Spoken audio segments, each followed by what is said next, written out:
15 अप्रैल 1912 एक ऐसी घटना जिसने पूरी दुनिया को हिला डाला। हर किसी के आंख में आंसू थे। RMS टाइटैनिक एक ऐसा जहाज जिसे बनाने के बाद ये दावा किया गया कि ये कभी ना डूब सकता। ये वक्त था 19वीं शताब्दी का, जिस समय जर्मन और ब्रिटिशर्स में एक से बढ़कर एक जहाज बनाने की होड़ मची थी।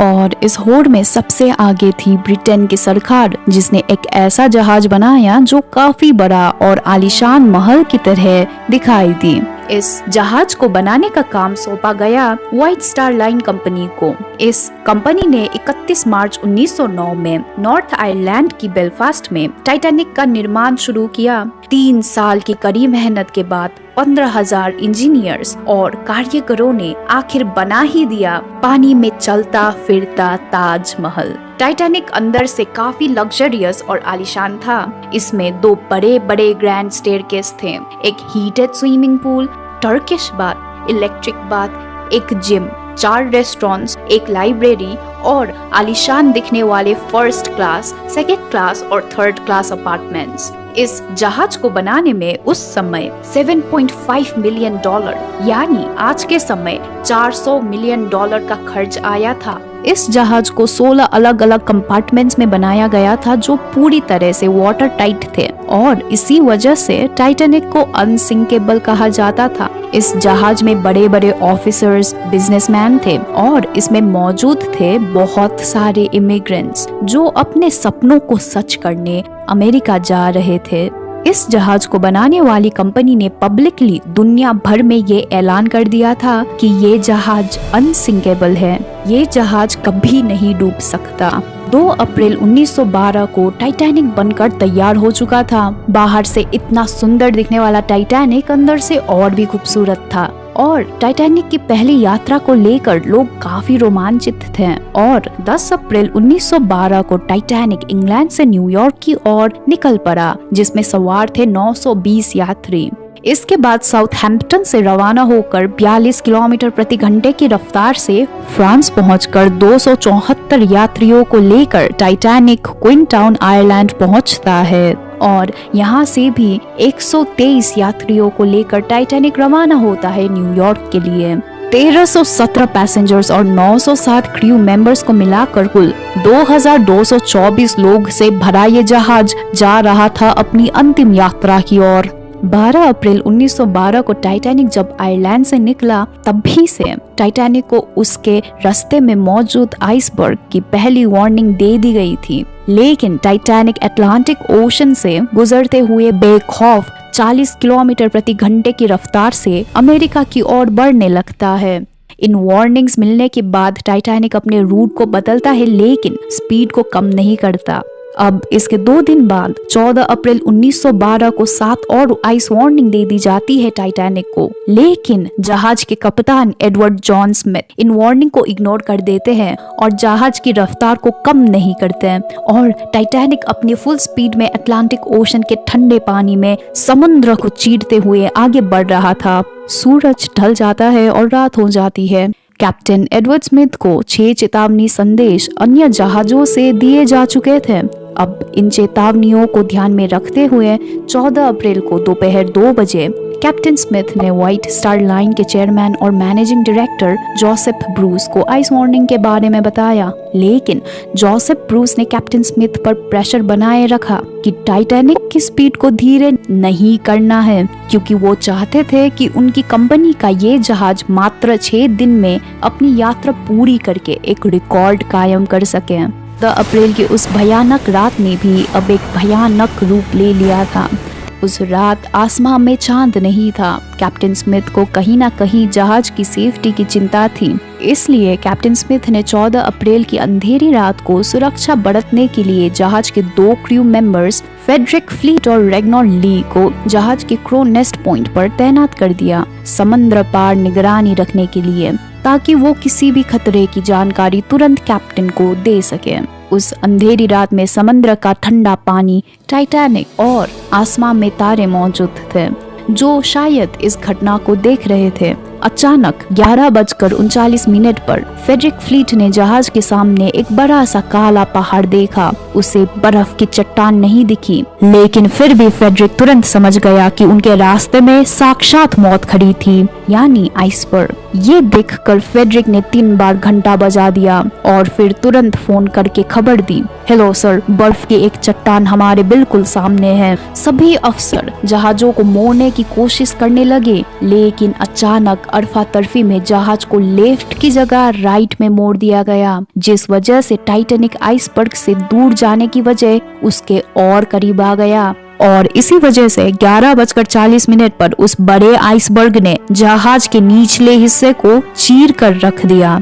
यह टक्कर इतनी भयंकर थी कि इस टक्कर से 3rd क्लास में बैठे यात्रियों को एक बड़ा झटका लगा। टाइटैनिक के आइसबर्ग से टकराने का पता यात्रियों को तब चला जब टक्कर के बाद टाइटैनिक को तुरंत रोक दिया गया और इंजन बंद कर दिए गए। जहाज के टकराने की खबर सुनकर लोग इधर उधर भागने लगे।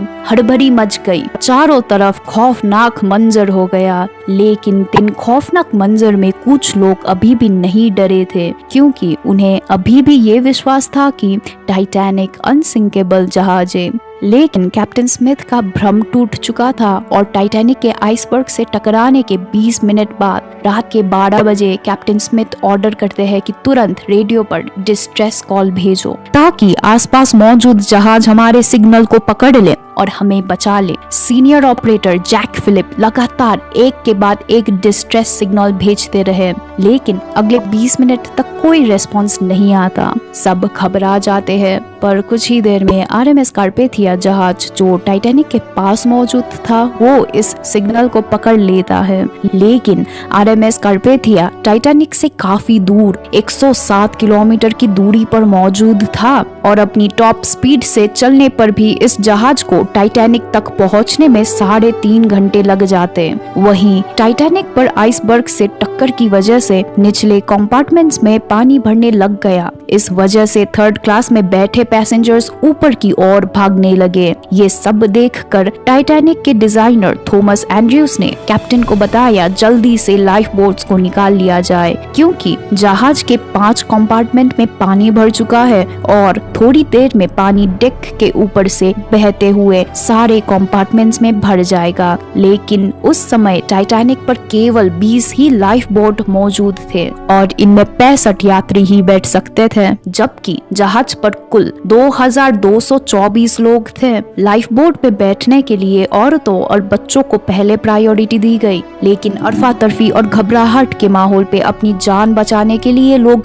छीना झपटी करने लग गए। जहाज में लाइफ बोट्स काफी कम थी। इस बात पे कई सवाल उठे थे कि कैप्टन स्मिथ ने इतने कम बोट्स को क्यों लोड किया। इतने खौफनाक माहौल में भी कुछ म्यूजिशियन उस रात म्यूजिक बजाने में लग गए ताकि मौत को बिना डरे हंसकर गले लगा ले। और कुछ लोगों ने तो इस सच को स्वीकार कर लिया था कि वो मरने वाले हैं, लेकिन मरेंगे एक दूसरे के साथ। अब वहीं दूसरी तरफ जहाज में 5 से ज्यादा कंपार्टमेंट में पानी भरने से जहाज के आगे का हिस्सा 10 डिग्री तक डूब चुका था और जहाज का भारी हिस्सा ऊपर उठने लगा। जहाज के ऊपर उठने की वजह से जहाज पर मौजूद लोग फिसल कर नीचे की तरफ आने लगे। 2:30 पर टाइटैनिक बीच से टूटकर अलग हो गया और मात्र 2 घंटे 40 मिनट पर कभी ना डूबने वाला अनसिंकेबल टाइटैनिक को अटलांटिक महासागर ने अपने आगोश में ले लिया। टाइटैनिक के सभी पैसेंजर्स -2 डिग्री के पानी में डूब गए और इस भयानक मंजर ने 1517 लोगों की जान ले ली। मरने वाले अधिकतर डूबने से नहीं बल्कि -2 डिग्री सेल्सियस के ठंडे पानी में जमने के कारण हाइपोथर्मिया की वजह से मारे गए। लेकिन टाइटैनिक डूब चुका था। बोट में बैठे 710 लोग अभी भी कड़कती ठंड मौत से बचने का इंतजार कर रहे थे। लेकिन सवाल अभी भी ये बना हुआ था कि जिस टाइटैनिक को अनसिंकेबल यानी कभी ना डूबने वाला कहा था, आखिर वह टाइटैनिक अपने पहले ही यात्रा में कैसे डूब गया। टाइटैनिक के डूबने से लेकर आज तक अलग अलग रिसर्चर्स की अलग अलग थियोरीज सामने आती है। जहां कोई कैप्टन स्मिथ को इसका जिम्मेदार बताता है तो कोई टाइटैनिक के बनावट में कमी बताता है। लेकिन 2010 में शुरू किए गए एक प्रोजेक्ट में टाइटैनिक के डूबने का असली कारण जानने के लिए कई रिसर्चर्स की एक टीम ने आधुनिक रोबोट और हाई डेफिनेशन कैमरा की मदद से नॉर्थ अटलांटिक में डूबे टाइटैनिक को पूरी तरह स्कैन करके उसके हर छोटे बड़े टुकड़ों की 1,50,000 फोटोज और वीडियोस इकट्ठे करे। इसके हर पुर्जे का अध्ययन करके लगभग 2 साल के बाद सन 2012 में टाइटैनिक को वर्चुअली तैयार करके इसके डूबने की असली वजह जानने की कोशिश की और रिसर्चर्स ने पाया कि टाइटैनिक जहाज में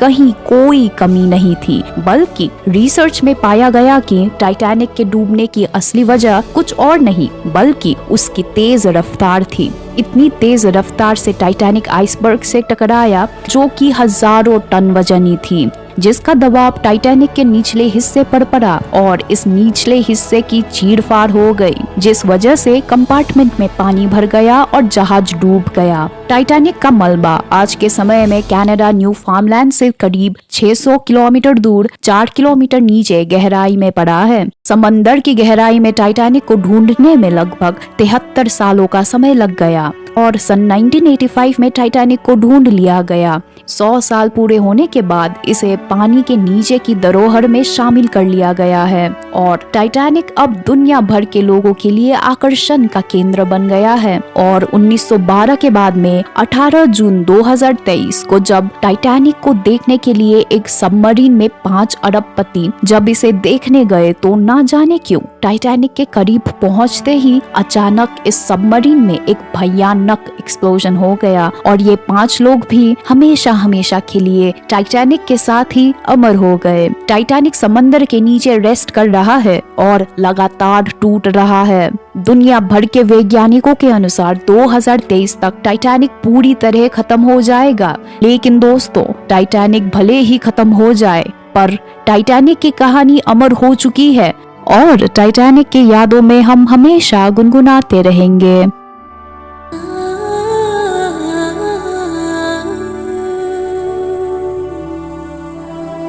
Every night in my dreams, I see you, I